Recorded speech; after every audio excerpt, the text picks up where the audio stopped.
சைராம் வணக்கம். ஓம் சைராம், ஜெய் சைராம். இப்போ நான் என்ன பண்ணிட்டு இருக்கேன்னு பார்த்தீங்கன்னா, மதிய சாப்பாடு ரெடி பண்ணிக்கிட்டு இருக்கிறேன். அப்புறம் முக்கியமான ஒரு விஷயம் உங்ககிட்ட சொல்லணும்னு நினைக்கிறேன். நான் மெயினாக பேசிக்கிட்டே அப்படியே வேலையும் பார்த்துக்கிறேன். என்ன விஷயம்னு சொன்னால், நம்மளது பஸ் ஸ்டாண்டில் கடை இருக்குதுன்னு சொல்லியிருக்கேன்.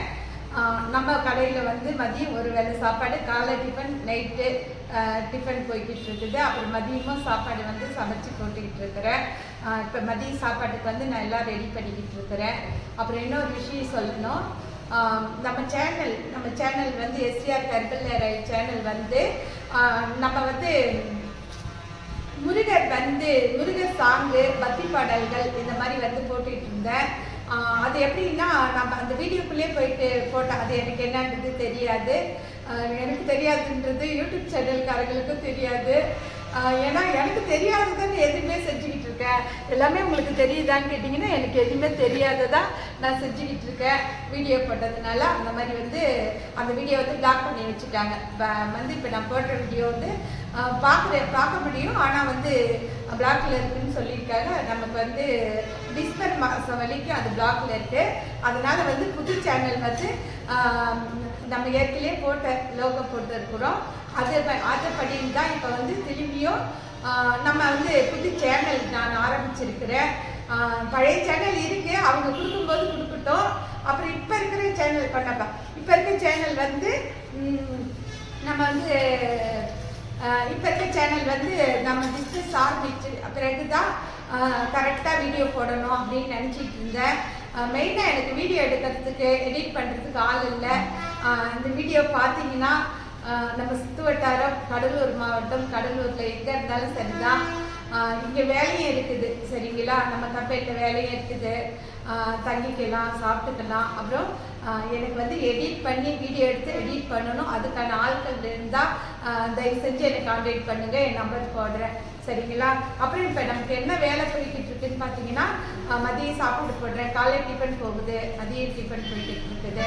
அப்புறம் மதியம் சாப்பாடுலாம் சூப்பர்னு சொல்லிக்கிட்டு இருக்காங்க, நல்லா இருக்கு அப்படின்னு சொல்கிறாங்க. அப்புறம் எனக்கு இங்கெல்லாம் உட்காந்துருக்கும் போது ஒன்று சொல்லணும் போல தோணுது. நான் சொல்கிறத எம்ஜிஆர் பாடினார் இல்லைங்களா ஒரு பாட்டு, என்ன வளம் இல்லை நம் திருநாட்டில் அப்படின்னு சொல்லி ஒரு பாட்டு பாடினாரு. ஆமாம், ஏன்னா நம்ம நினைப்போம் நம்ம ஃபாரின் போகிறோம், நம்ம ஃபாரின் போயிட்டு அங்கே சம்பாதிக்கலாம், இங்கே சம்பாதிக்கலான்ட்டு. ஆனால் ஃபாரின் போனால் பணம் காசு சம்பாதிக்கலாம், சொந்தங்கள் சம்பாதிக்க முடியாது, மெயின் பாசங்களை சம்பாதிக்க முடியாது சரிங்களா. பணம் இருக்கிற இடத்துல எல்லா இடத்துலையும் இருக்கான்றது எனக்கு தெரியல. ஆனால் நான் பார்த்த அளவுக்கு சொல்கிறேன். இந்த டைம் போனது எனக்கு பயங்கர அனுபவம் கொடுத்தது. ஏன்னு கேட்டிங்கன்னா, நான் போனேன் நம்ம வேலை ஸ்டார்ட் பண்ணுறதுக்கு. அங்கே தான் போனேன். போயிட்டு வேலையெல்லாம் ஸ்டார்ட் பண்ணுறதுக்காக போனேன். ஃபஸ்ட்டு போன உடனே பையனுக்கு உடம்பு சரியில்லைன்றதுனால 15 நாள் இருந்தேன். அந்த 15 நாளில் நீங்கள் என்னுடைய வீடியோவில் பார்த்துருப்பீங்க, முகத்தில் சிரிப்பு இல்லை, முகம் சாப்பிடல. நான் 15 நாள் நல்ல சாப்பாடு சாப்பிடல. ஆனால் அந்த எந்த குறையும் இல்லை, எல்லாமே கிடைச்சிது. ஆனால் நான் சாப்பிட முடியல என்னால், அது உண்மை. அப்புறம் இன்னொரு விஷயம், உங்ககிட்ட பேசுகிறேன், ஆனால் வேலையும் செய்யணும் சொல்ல தோணுது. ஆனால் பேசிட்டு தான் இன்னைக்கு வேலை செய்யணும்னு ஒரு முடிவுக்கு வந்திருக்கேன்.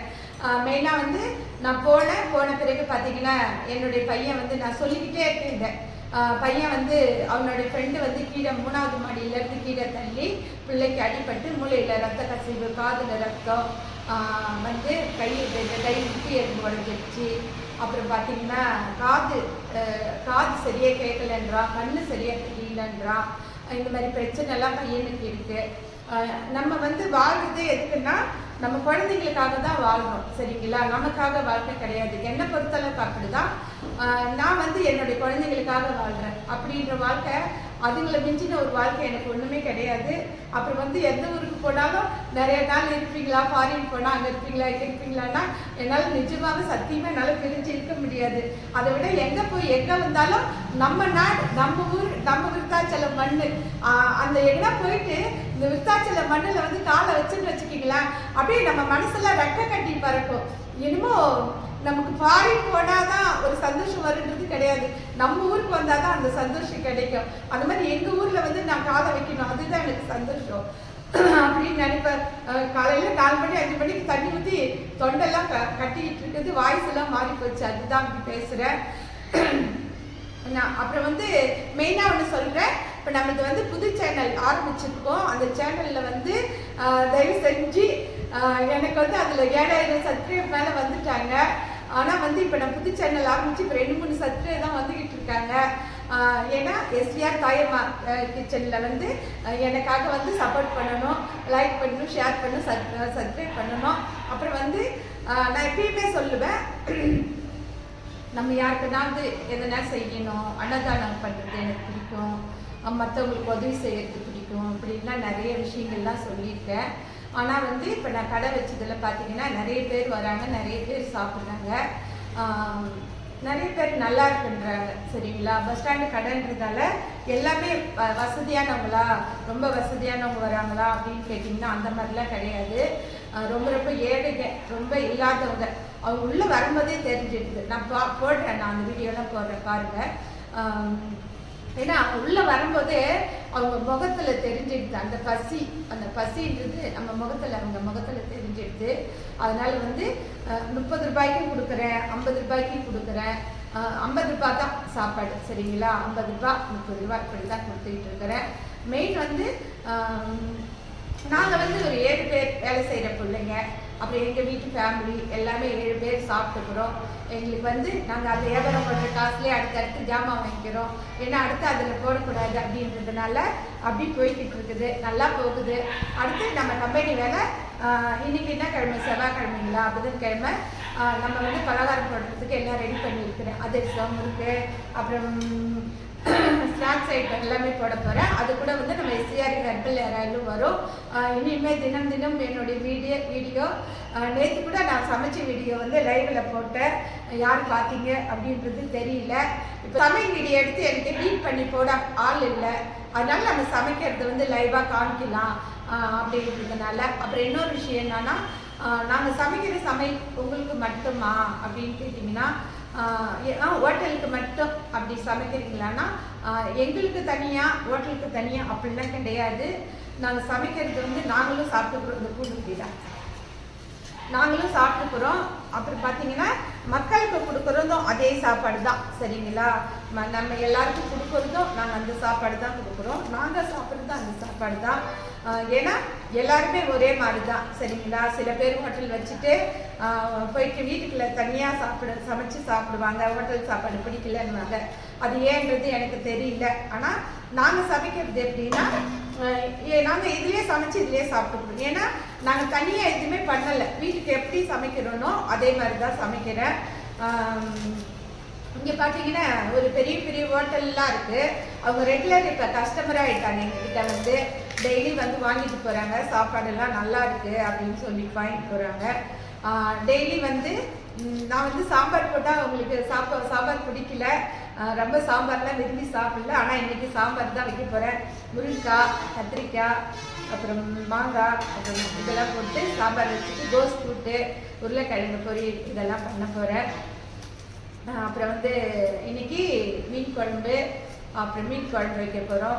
அதுக்கப்புறம் சாதம், தக்காளி சாதம் இதெல்லாமே செய்ய போகிறேன். அப்புறம் போய்கிட்டு இருக்குது, கொஞ்சம் நல்லா போகுது. நம்ம ஒரு டேஸ்ட் மாதிரி வரலன்றது எனக்கு தெரியுது, அப்படி தான் நினைக்கிறேன் நான். பசுமையான நாடு எதுனா நம்ம நாடுன்னு தான் சொல்லுவேன் நான். ஆமாம், ஃபாரின் போயிட்டு நம்ம எல்லாம் நிறைய பிஸ்னஸ் ஆரம்பிக்கிறோம், போகிறோம் வரோம் அப்படிதான். ஆனால் அது வந்து நம்ம ஊர்லேயே இருந்தால் நம்ம சொந்தத்தோடு செய்யலாம் அப்படின்றது. ஏன்னா எங்கள் அக்கா ஒருத்தவங்க சொன்னாங்க, நான் கோயம்புத்தூர் போகிறேன்னு சொல்லிட்டு இருந்தேன். ஏடி நீ கோயம்புத்தூர் போகிறேன்றியே, இங்கே இருக்கான அந்த கிழவர் விட மாட்டாருடி. அந்த கிழவர்னா யாரும் தெரியுங்களா? எங்கள் ஊர் வந்து விருத்தேஸ்வரன் நான் சொல்லுவேன், விருத்திகிரேஸ்வரன் சொல்லுவாங்க. ஆனால் விருத்தேஸ்வரன் சொல்கிறேன் நான். ஏன்னா வந்தார் வாழ வைக்கும் எங்கள் விருத்தாச்சலம்னு சொல்லுவாங்க. சரிங்களா? வந்தவங்க எல்லாருமே செழிப்பாக வாழ்கிற ஊர் எதுன்னா அது எங்கள் விருத்தாச்சலம். அப்படிப்பட்ட ஊர்லேருந்து நான் அடுத்த ஊர் போகிறேன்னு சொன்னேன். ஆனால் எந்த ஊருக்கும் என்னால் போக முடியல, எந்த ஊர்லேயும் கால் வைக்க முடியல. ஏன்னா எங்கள் ஊர் வந்து ஸ்பெஷல். ஏன்னா அவ்வளோ ஒரு ஸ்பெஷல். ஏன்னா தெய்வங்கள் வந்து சொல்லப்போனால் காசியை விட வீசம் ஜாஸ்தி. அப்படிப்பட்ட ஊரை விட்டு நீ எங்கெல்லாம் போவியான்ற மாதிரி கூப்பிட்டு போய் சுற்றி சுற்றி இங்கே வந்து உட்காந்துடுறேன். ஆனால் உட்காந்தாலும் இனி பர்மனெண்ட்டாக நான் வந்து இந்த அன்னதானம் விடுற மாதிரி அன்னதானம்னு வருது பார்த்தீங்களா, அப்போ கூட தானம் தான் வருது. ஹோட்டல் வந்து சாப்பாடு கடை அப்படின்றது தோணலை எனக்கு. ஆனால் உண்மையாக வந்து சாப்பிட்றவங்களாம் நல்லா இருக்குன்னு சொல்கிறாங்க. நமக்கு அந்த கணக்கு பார்த்து சாப்பாடு போட எனக்கு தெரியல. யாராக இருந்தாலும் நிறைய சாப்பிட்டு போங்க, டிரைவர் கண்டக்டர் எல்லாரும் வராங்க, நல்லா சாப்பிடுங்க அப்படின்னு தான் சொல்கிறேன். நீங்களும் சாப்பிடணுன்னா விருத்தாச்சலம் பேருந்து நிலையத்தில் நம்ம கடை இருக்குது, வாங்க. கடைன்னு சொல்கிறேன், என்னடா இவங்க கடை இருக்குது, கடை காமிக்கலன்னு பார்க்குறீங்களா? அந்த கடை நான் காமிப்பேன், வீடியோலையும் காமிப்பேன், சரிங்களா? ஏன்னா பஸ் ஸ்டாண்டில் கடை இருக்குது. ஏன்னா அந்த கடையில் தான் நம்ம வியாபாரம்லாம் இப்போ போய்கிட்டு இருக்குது. அப்புறம் வரவங்களும் ரொம்ப எளிமையானவங்க வராங்க. அதனால் வந்து 50 ரூபாய்க்கு தான் சாப்பாடு போடுறேன். 50 ரூபாய்க்கு சாப்பாடு போட்டு சிக்கன் மீன் இந்த கறியெல்லாம் வைக்கிறதுனால காசு வாங்குறீங்களா அதுக்கு அப்படின்னு கேட்டிங்கன்னா அதுக்கு தனியெல்லாம் நான் காசு வாங்குறதில்ல. ஏன்னா நம்ம வந்து இப்போ நிறைய பொரியல் கூட்டு பொரியல் அப்பளம் இந்த மாதிரிலாம் வச்சோம்னா அதுக்கு நம்ம செலவு பண்ணணும். அதுக்கு நம்ம வந்து கறி மீன் கொஞ்சம் கொஞ்சம் வச்சுட்டோம்னா அதுக்கு எனக்கு தெரிஞ்சு அப்படி தான் தோணுது. ஏன்னா ஒரு கூட்டு ஒரு பொரியல் அப்பளம் வத்த குழம்பு இப்படிலாம் போடுறதுக்கு அதுக்கு ஒரு துண்டு கறி அதுக்கு மீன் இப்படி வச்சோம்னா சரியா இருக்கும்னு நினச்சி தான் நான் செஞ்சுக்கிட்டு இருக்கேன். நான் செய்யறது எல்லாம் கேட்கல. மோர் வத்த குழம்பு மோர் வைப்பேன், வத்த குழம்புலாம் வைக்கல, மீன் குழம்பு. ஆனால் மீன் கறி இல்லைன்னா மீன் சாம்பாரா அப்படின்ட்டு ஒரு மாதிரி சுழிச்சிட்டு போகிறாங்க முகத்தை. அதனால இனி ரெகுலராக மீன் குழம்பு ரெகுலராக இருக்கும். மீனோ சிக்கனோ எதனா ஒன்று இருக்கும், சாம்பார் இருக்கும். அந்த மாதிரி தான் இன்னைக்கு மீன் குழம்பு சாம்பார் ஒரு கூட்டு ஒரு பொரியல் எல்லாமே வைக்கிறேன், ரசம் எல்லாமே வைக்கிறேன், மோர் எல்லாமே. அப்புறம் வெரைட்டி ரைஸில் வந்து தக்காளி சாதம் புளி சாதம் எல்லாமே செய்கிறேன். இந்த மாதிரி போயிட்டுருக்கு செய்கிறேன். வேலைலாம் சமையல் வேலை போய்கிட்டு இருக்கேன். இனி டெய்லி வரும் வீடியோ வரும். வீடியோலாம் பாருங்கள். மெயின் வந்து என்னுடைய புது சேனலுக்கு நீங்கள் தயவு செஞ்சு எனக்கு சப்ஸ்கிரைப் பண்ணுங்கள். எல்லாருமே சப்ஸ்கிரைப் பண்ண சொல்லுங்கள். எனக்கு ரொம்ப ரொம்ப கவலையாக இருக்குது. ஏன்னா நம்மளது வந்து 3வது வருஷம் அடி எடுத்து வைக்கிறேன். நான் பார்த்து தான் பண்ணிட்டு இருந்தேன். இந்த குட்டி கல்ல பாபி அதுக்கெல்லாம் ஒரு வீடியோ போட்டுக்கிட்டு இருக்குதுங்க. அதுக்கு தான் சொல்லி கொடுத்ததுங்க, இதுக்குள்ளே போய் இப்படி வீடியோ போட்டுக்கிடுச்சு. நான் எப்படி பாருங்க ஒரு குழந்தை சொல்லி கொடுத்து அதுக்குள்ளே போய் ஒரு வீடியோ போடுறேன்னா அப்போ எந்த அளவுக்கு இருக்குன்னு பார்த்துக்கிங்களேன். எனக்கு தெரியலன்னு சொல்றத வந்து தெரியலன்னு சொல்லிக்கணும். என்னடா தெரியலன்னு இவங்க சொல்றாங்கன்னு நினைக்கிறீங்களா? ஆமா தெரியல அப்படின்னா தெரியலன்னு சொல்லிடணும். தெரிஞ்சிருக்குன்னு சொல்லணும். ஆமா இதுக்கு நான் காரணம் கிடையாது, என் பாப்பா தான் இதுக்குள்ள போய் இப்படி வீடியோ போடுங்கன்னு சொன்னாலா. அது சாமின்னா ரொம்ப பிடிக்குங்க. அந்த சாமியை பத்தி அது என்னன்னா அடுத்தவங்க ஸ்டோரி போடுவாங்கல்ல, அந்த ஸ்டோரிக்குள்ள போயிட்டு நம்ம வீடியோ எடுத்து போட்டுட்டேன். அந்த மாதிரி போடக்கூடாதான். அதனால வந்து பிளாக் பண்ணிட்டாங்க நம்ம சேனல்ல. பரவாயில்லன்னுட்டு இப்போ வேற சேனல்ல எடுத்து போட்டிருக்கேன். அப்புறம் இதுக்கு மட்டும் நான் கையை எடுத்துக்கிறேன், சரிங்களா? என் அன்பு உறவுகள், அன்பு சொந்தங்கள், எஸ்ஆர் ஃபேமிலி அனைவருக்குமே. இப்போ எஸ்ஆர் ஃபேமிலின்றதை விட தாயம்மா கிச்சன் அப்படின்ற மாதிரி வந்திருக்குது. ஏன்னா நம்ம வந்து லோகோ போட்டு மலேசியாவில் ஹோட்டல் வைக்கிறேன்னு ஒரு லோகோ போட்டால் அந்த லோகோ வந்து இப்போ நம்ம ஹோட்டலுக்கு நமக்காக இப்போ யூஸ் ஆகுது, சரிங்களா? அப்புறம் இனி வந்து நான் டெய்லி என்ன நான் வேலை செய்கிறேன் அப்படின்ற வீடியோ வந்துக்கிட்டே இருக்கும். அப்புறம் இதை முடித்த உடனே நான் சமைக்கிற வீடியோ வந்து டைட்டில் போட்டுடுவேன். என்னங்க நம்ம பண்ண போகிறோம், ஏதோ நான் சிம்பிளாக செய்கிறேன். அப்புறம் இன்னொன்று சொல்லணும்னு நினைக்கிறேன். காலங்கள் நான் கண்டிப்பாக இது அடுத்த வீடியோவில் சொல்கிறேன். காலங்கள் வந்து என்னன்றது உங்களுக்கு எல்லாமே சொல்லுவேன். அந்த கடைக்கு முதலாளி நானே தொழிலாளி, எனக்கு சொந்த கடை இருக்கு.